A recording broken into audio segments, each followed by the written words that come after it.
सेडवा बाड़मेर आदिवासी studio YouTube channel में आप सभी का स्वागत, अभिनंदन, जोहार। साथियों, हमें क्या करना है और क्या कर रहे हैं, और पुलिस और पब्लिक क्यों आमने सामने भिड़ रही है, और असली दुश्मन कौन है कार्तिक का हथियारा। तो शायद इस वीडियो को आपने सुना भी होगा और भी सुने, और कान लगा कर सुने और सही तरीके से आप समझे कि हकीकत क्या है। हमारे अपने ताराराम मेहना ने बताई पूरी सच्चाई। कार्तिक भील का हथियारा कौन है, और पुलिस और पब्लिक को आमने सामने लड़ाने वाला कौन है। मुझे इस फील्ड में 25 साल काम करते सभी से मेरा निवेदन है, लास्ट तक आप सुने, और ट्रेनिंग लेते और ट्रेनिंग देने वाला वीडियो अच्छा लगे तो सब्सक्राइब करें, लाइक करें, और आपकी क्या राय है वो कमेंट जरूर करें। बहुत सारे लोग। जय जोहार, जय भीम, जय आदिवासी। आप लोग अच्छी तरह से समझ सकते हैं कि हमारे हजारों लोग, हमारे ही भाई जो वर्दी में होते हैं, उनकी संख्या चाहे सैकड़ों में हो और हमारी चाहे लाखों में हो, जैसे ही उधर से एक विशल बजती है, आदेश मिलता है, हमारी लाखों की भीड़ तितर बितर हो जाती है। इसकी वजह हमें इन भाइयों से ही सीखनी होगी। ये वेल कैडराइज हैं, ट्रेंड हैं और यूनाइट हैं। हम यूनाइट भी नहीं है, कैडराइज भी नहीं है और ट्रेंड भी नहीं है, और यहां तक इतने नादान हैं कि हमें चाहे जिसके सामने भिड़ा दिया जाए, हम भिड़ने को तैयार हो जाते हैं। हम कभी ये नहीं सोचते कि हमें किससे टकराना है और किससे नहीं टकराना। आज आप इस दुख की घड़ी में यहां बैठे हुए हैं।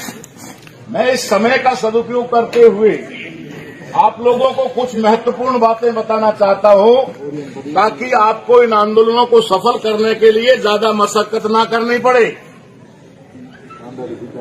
उसके लिए मेरे भाइयों से निवेदन रहेगा कि सबसे पहला काम आपको करना होगा तो पुलिस मुर्दाबाद बंद करना होगा। बहुत कड़वी बात होगी, बहुत सारे लोगों को धक्का लग सकता है, और इधर वाले को डंडे लेकर खड़े, इसलिए मैं डर के मारे कह रहा हूं। ये भी मैं नहीं करता, हमेशा सामने ही रहता हूं, लेकिन सच्चाई कहे बिना नहीं रहता। हमें न्याय इनसे लेना होता है, न्याय हमें इनसे लेना होता है, क्योंकि न्याय की पहली सीढ़ी ये है, न्याय की पहली सीढ़ी ये है, और पहली सीढ़ी पे पैर रखते ही हम कहते हैं पुलिस मुर्दाबाद।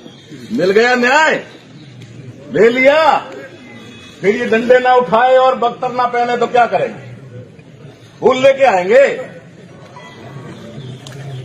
अरे गुनाह किया तो उसे एक एचएसओ ने किया होगा, जिसने कार्रवाई नहीं की, और हम तो सारे के सारे को कह देते हैं लो आ जाओ। ये हमारी भूल है। 35 साल पहले मैंने एक पिक्चर देखी थी, उस पिक्चर का नाम था police public. Police public picture का नाम था। 35 साल पहले मैं तकरीबन 18-19 साल का था, और वो मैंने पिक्चर देखी।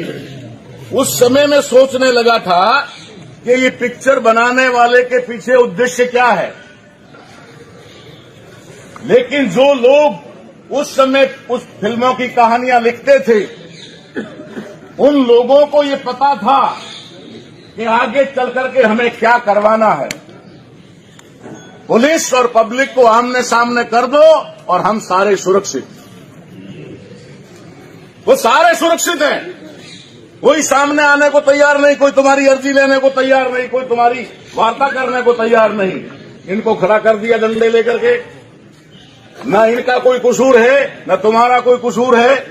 जो कसूरवार है वो लोग आराम से बैठे हुए हैं। 35 साल पहले बनी उस पिक्चर का मकसद आज समझ में आता है। न तो इनका हमारे से कोई जाति दुश्मनी है, न पारिवारिक है, न कोई खेत खलियान की है, न तुमने इनकी भैंस बांधी, न इन्होंने तुम्हारी भैंस बांधी।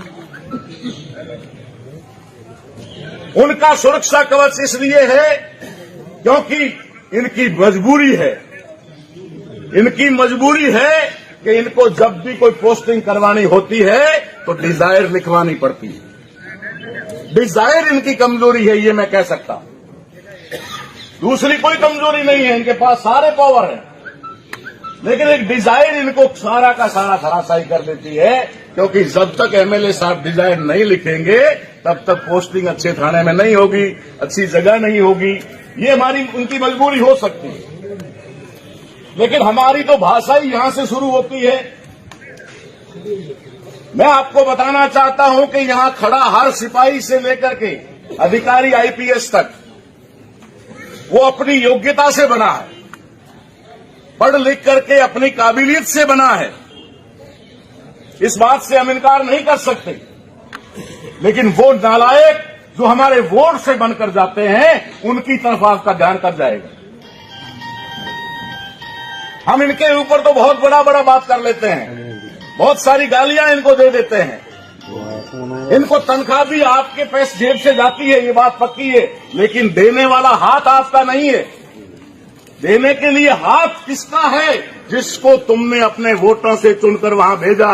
वो लोग आपके टैक्स का पैसा इनको तनख्वाह के रूप में देकर इनको गुलाम बनाने का प्रयास करता है, और बनाने का प्रयास नहीं करता, बनाता है,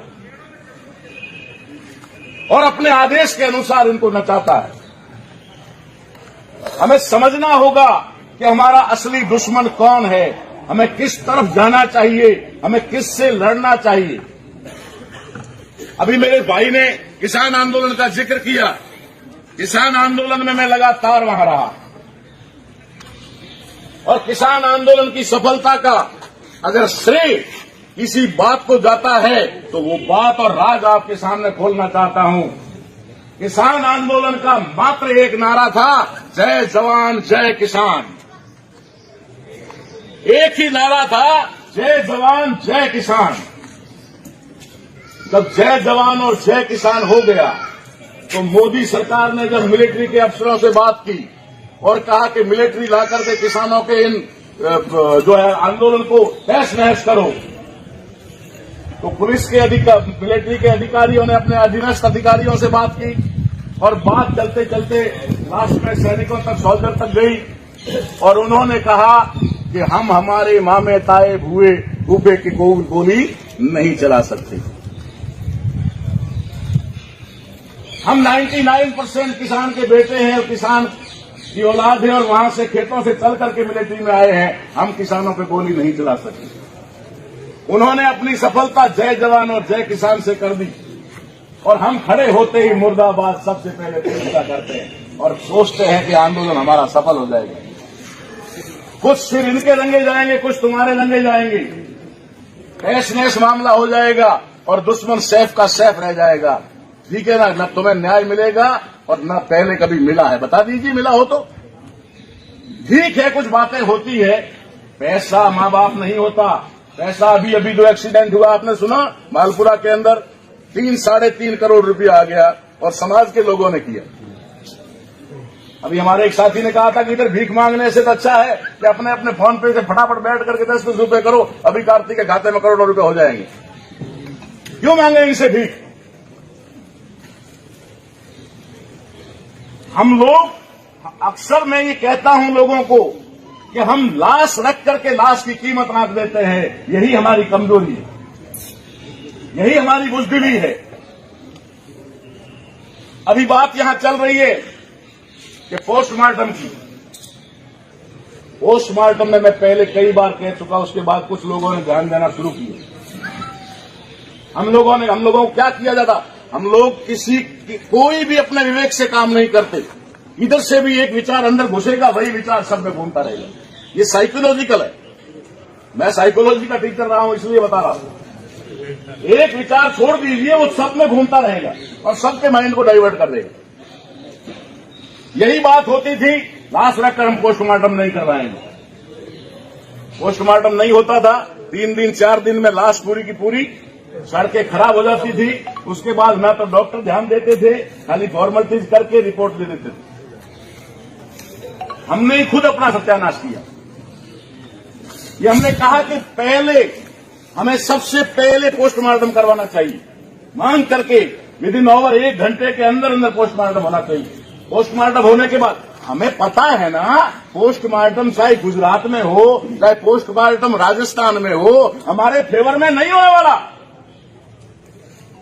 वो पैसे के फेवर में होता है, किसी के फेवर में नहीं होता।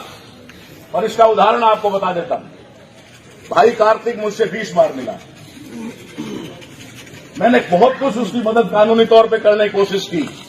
मैंने आईजी साहब तक उसको मिलवाया, शिवगंज के एसडीएम साहब से फोन करके भी उसकी मदद करने के लिए बोला। लेकिन आखिरी वक्त जब मेरे से मिलने आया, तब इस भाई ने मुझे कहा कि सर मेरी जमीन का मामला और उसकी वजह से मुझे 6 महीने से फरारी काटनी पड़ रही है, मेरे पीछे गुंडे लगे हुए हैं, मेरे साथ कभी भी कुछ भी हो सकता है। वो साउथ और पांडिचेरी तक रहा, बाड़मेर जिले में 1-1.5 महीना उसने काटा। उस दौरान मैं इन्वेस्टिगेशन ऑफिसर नहीं हूं और न ही मैं पूरी की तरह, लेकिन मेरा जो डाउट है वो आपके सामने रख रहा हूं। ये भी सुन ले पूरी तरह से, अगर इनके अधिकारी भी हैं तो, क्योंकि कहीं इन्वेस्टिगेशन में अड़चन आ रही हो तो मैं आपको एक पॉइंट दे रहा हूं यहां पर। वो मेरे से कहता है कि मेरा प्लॉट खाली करवाने के लिए ट्रस्ट के लोगों ने मुझे 3 करोड़ रुपए का ऑफर किया। तो मैंने मजाक में, वैसे सही में भी उसको कहा, मैंने कहा पागल तूने ठोकर मार दी, वहां पर क्या कर रहा था, बाप की तड़ाई में काला खाने वाली बात हो गई है। तो 3 करोड़ रुपए लेकर कहीं फॉर्म 3 करोड़ रुपए नहीं लिया। तो मैंने कहा अब उन लोगों ने कह दिया है कि यही पैसा हम तेरे बंदोबस्त के लिए लगाएंगे। आपको असली मुलजिम की तरफ ले जाता है। कहां से ये मामला शुरू होता है? 3 करोड़ रुपए तो कार्तिक को देने के लिए थे, तो कार्तिक को मरवाने के लिए 30 करोड़ भी लग जाए तो क्या फर्क पड़ता है? अजीब बात है। और ये सच्चाई है। मैं कोई सील लगा के ठप्पा नहीं दे रहा, लेकिन मेरा डाउट इस बात पे जा रहा है कि ये हत्या करवाने के पीछे उनकी साजिश है और उनकी सुपारी दी हुई है, सुपारी देकर के ये हत्या करवाई गई। 3 करोड़ का ऑफर था, इसने नहीं लिया और उस समय कहा उन्होंने कि यही पैसा हम तेरे बंदोबस्त में लगाएंगे। कर दिया बंदोबस्त। तो जिन लोगों ने बंदोबस्त किया तो सुपारी देते वक्त उन्होंने, मालूम था उनको कि राजस्थान की सरकार वो कौन हैंडल कर रहा है, अशोक गहलोत कर रहे हैं। अशोक गहलोत कौन है? माली है। तो मालियों को इन्वॉल्व कर दो, मालियों को इन्वॉल्व कर दो ताकि अपने आप मामला वहां से ठंडा रहे।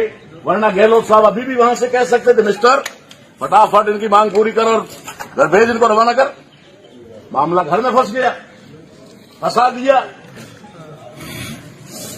इस प्रकार से उन्होंने षड्यंत्र करके ये मामला किया।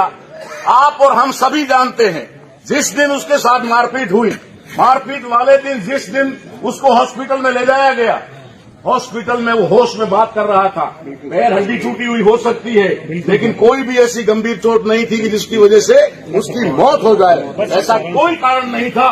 मैं डंके की चोट पे ये बात कह सकता हूं, उसे हॉस्पिटल में मारा गया। हॉस्पिटल में पट्टा भी किया गया उसे हॉस्पिटल में मारा गया। आपने देखा होगा कोरोना काल के अंदर हमारे जवान लोगों को अंदर ले जा करके जबरदस्ती, वो कौन सा इंजेक्शन, मुझे तो नाम भी नहीं आता, रैपिड क्या बोलते हैं उसको, वो दे करके उसे मार देते थे, वो डोज देकर मार देते थे। हमारे भाई कार्तिक को भी हॉस्पिटल में इस प्रकार का डोज देके मारा है, सिखा दिया था, क्योंकि उनको मालूम है कि यहां बच गया और ये बयान करेगा। इसके बयान के आधार पर गिरफ्तारियां करनी पड़ेगी, गिरफ्तारियां होगी। अगर कोई पुलिस इंस्पेक्टर ईमानदार होगा और अगर वो 2 डंडे मारेगा तो वो मुलजिम हाँ भर देगा कि मुझे वहां से भेजा गया है। ये सारा खेल ना हो जाए उसके लिए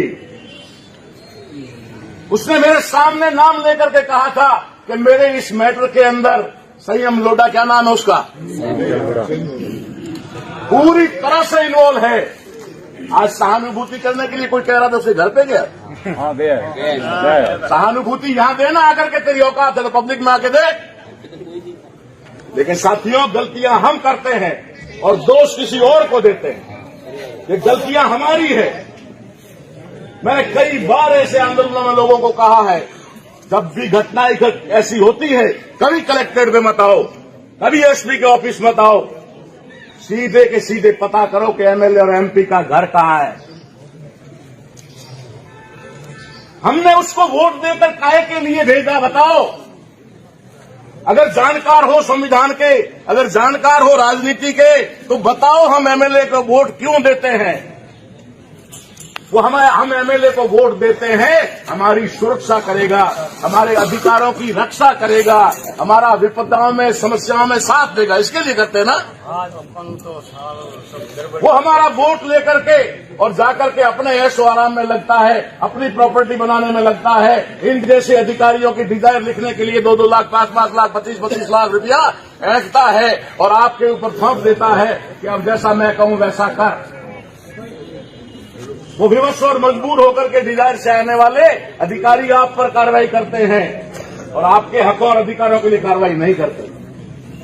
समझना पड़ेगा जड़ में जाकर के, नहीं तो ऐसे ही चिल्लाते रहोगे। आज ये आंदोलन खत्म होगा नहीं, उससे पहले दूसरा आंदोलन आपको करने की तैयारी करनी पड़ेगी, क्योंकि हर दिन घटना हो रही है। आज हम यहां पर बैठे हुए हैं और हमारी एक बहन का जो रेप हुआ, उसके लिए बाड़मेर धोरीमीना के अंदर वहां धरना लग रहा है, वहां धरना लग रहा है। लालगढ़ में, लेकिन उसके बावजूद हमें न्याय नहीं मिल रहा। अरे लालगढ़ की बात छोड़िए, ऑल इंडिया में घूमता हूं, आप जिला मुख्यालय को तो छोड़ दीजिए, बहुत सारे तहसील मुख्यालय पर परमानेंट धरने चल रहे हैं। एक ही दिन आज की तारीख ले लीजिए, आज की तारीख में भारत के अंदर 5000 तहसीलों पर धरने हैं।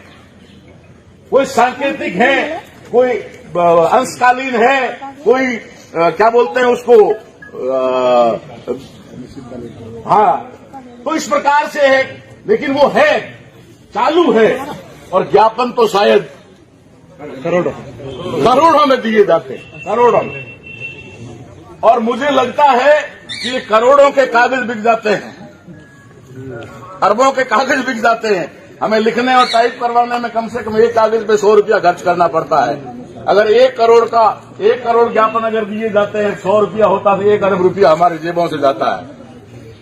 लेकिन कोई कार्रवाई नहीं होती, लेकर के रख दिया जाता है। कभी हम राज्यपाल के नाम देते हैं, कभी राष्ट्रपति के नाम देते हैं, कभी हम मुख्यमंत्री के नाम देते हैं, कभी प्रधानमंत्री के नाम देते हैं और गारंटी के साथ वो कलेक्टर साहब की डस्टबिन से आगे नहीं जाते, नहीं जाते।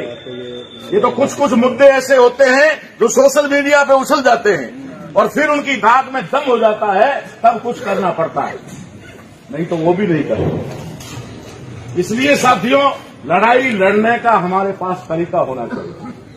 जब तक हमारे पास लड़ाई लड़ने का तरीका नहीं होगा, हम लोग हल्ला गुल्ला करते रह जाएंगे, न्याय नहीं ले पाएंगे।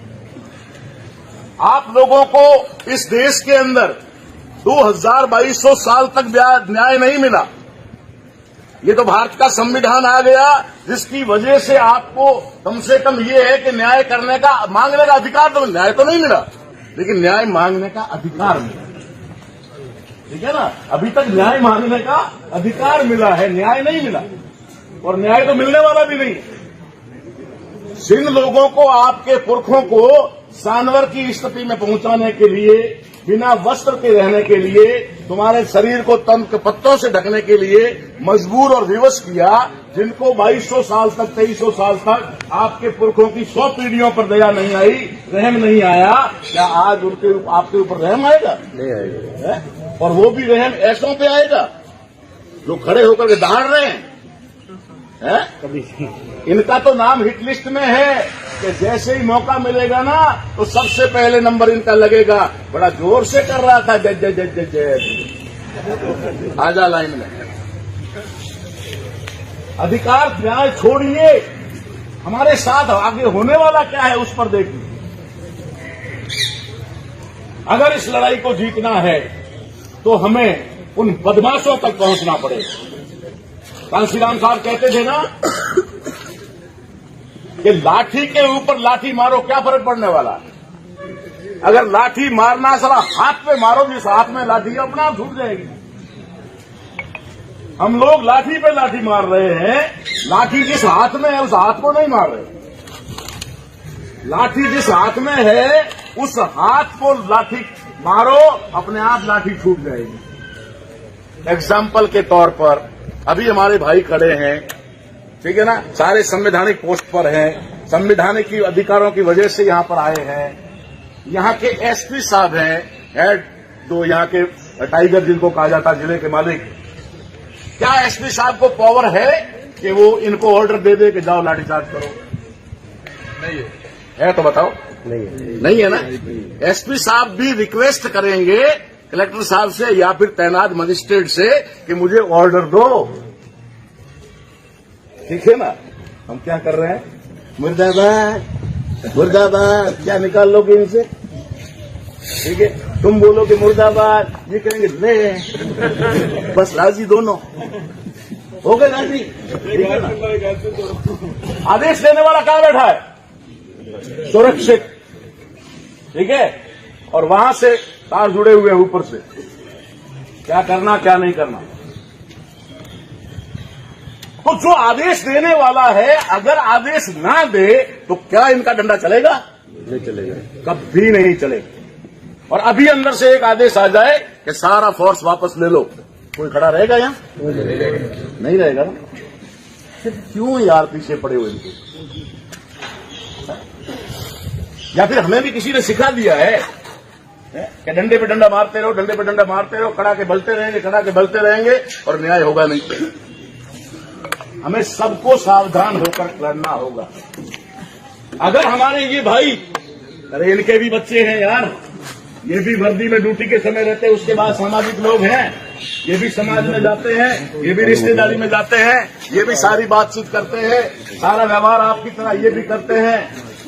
लेकिन आदेश इनके ऊपर इतना भारी पड़ जाता है कि न चाहते हुए भी अपने भाई के ऊपर डंडा चलाना पड़ता है, न चाहते हुए भी। अंदर से किसी की अंतरात्मा ये नहीं कहती है कि अला इनको डंडा मारो। हाँ, थोड़ा हम उत्साह जरूर देते हैं मुर्दाबाद मुर्दाबाद करके, बाकी इनके मन में नहीं होता, लेकिन वहां से आदेश मिलता है। और वहां का आदेश किससे चलता है? जो चेयर यहां पर है उसके ऊपर आदेश किसका चलता है? जिसने उनको डिमांड करके लाया, और वो है राज्य सरकारों में पोस्टिंगें होती है एमएलए की डिजायर पर। राज्य सरकार के अंदर, ठीक है ना, डिजायर होती है एमएलए की, तब कलेक्टर और एसपी की पोस्टिंग होती है। तो एमएलए वहां बैठ करके इनको गाइड करता है, इतना कर, इतना ना कर, इतना कर, इतना ना कर, ठीक है। और हमारे सामने इनको खड़ा कर देते हैं, हम इनसे उलझ जाते हैं, हम सब कुछ इनको ही मान लेते हैं। इसलिए बड़ी सावधानी से अगर ये लड़ाई नहीं लड़ोगे तो उन शातिर बदमाशों के सामने टिक नहीं पाओगे। इसलिए मैंने आते ही मेरे युवा साथियों से कहा था कि आपको कोई रणनीति बनानी पड़ेगी, कोई इस प्रकार की पॉलिसी बनानी पड़ेगी जिससे उनकी पॉलिसी का जवाब दिया जा सके। मैंने आपके सामने 2-3 बातें रखी कि उन्होंने किस प्रकार से हॉस्पिटल को खरीद लिया और पोस्टमार्टम के लिए वहीं होगा, वहीं होगा, वहीं होगा। अरे तुम्हें क्या लेना देना, वहां हो कि यहाँ हो? पोस्टमार्टम तो डॉक्टर करेंगे ना, और डॉक्टर की डिग्री राजस्थान वाले की भी उतनी होती है, गुजरात वाले की भी इतनी होती है। लेकिन जिद क्यों है? क्योंकि इनको मालूम है ये लोग जिद्दी हैं, ये अड़े रहेंगे, ये 2-3 दिन तक अड़े रहेंगे। 2-3 दिन तक जब ये अड़े रहेंगे तब तक बॉडी का सत्यानाश हो जाएगा, फिर पोस्टमार्टम में कुछ नहीं आएगा, डॉक्टर लिख देंगे फेफड़े खराब थे। ऑलरेडी इंद्र कुमार के बारे में कहा गया ना, उसके कान में पहले से ही थी, तो मरा तो नहीं था जब पहले से थी तब। लेकिन बहाना मिल जाता है ना। इस प्रकार से साथियों, मैं आपको भी कह रहा हूं और लीड करने वाली युवा टीम से भी कह रहा हूं कि बड़ी सावधानी पूर्वक अगर हम ये लड़ाई लड़ेंगे तो मेरा कहने का मतलब, मैं जो चाहता हूं ना वो आपको बता देता हूं। मैं कार्तिक भाई को न्याय दिलाना चाहता हूं, इसमें कोई डाउट नहीं है, ठीक है। लेकिन मैं ये भी चाहता हूं कि इससे आगे कोई कार्तिक ना बने। हमें इस बात का भी ध्यान रखना होगा कि हमारा युवा, हमारे समाज का युवा फिर कोई इनका शिकार ना हो, ऐसा बंदोबस्त करना चाहिए। और ऐसा बंदोबस्त तभी होगा जब हम हमारे असली दुश्मन को पहचान लेंगे। ये जाति का मामला है हमारे ऊपर, जातियों में उलझा करके हमारे को दुश्मन बनाया हुआ है। और अगर जाति खत्म होती है तो कौन खत्म होगा? वो कार्तिक के असली हत्यारे खत्म हो जाएंगे। कार्तिक के असली हत्यारे खत्म हो जाएंगे। वो ब्राह्मण और बनिए खत्म हो जाएंगे। वो ब्राह्मण बनिए खत्म ना हो, इसलिए आपको जातियों में उलझा देते हैं।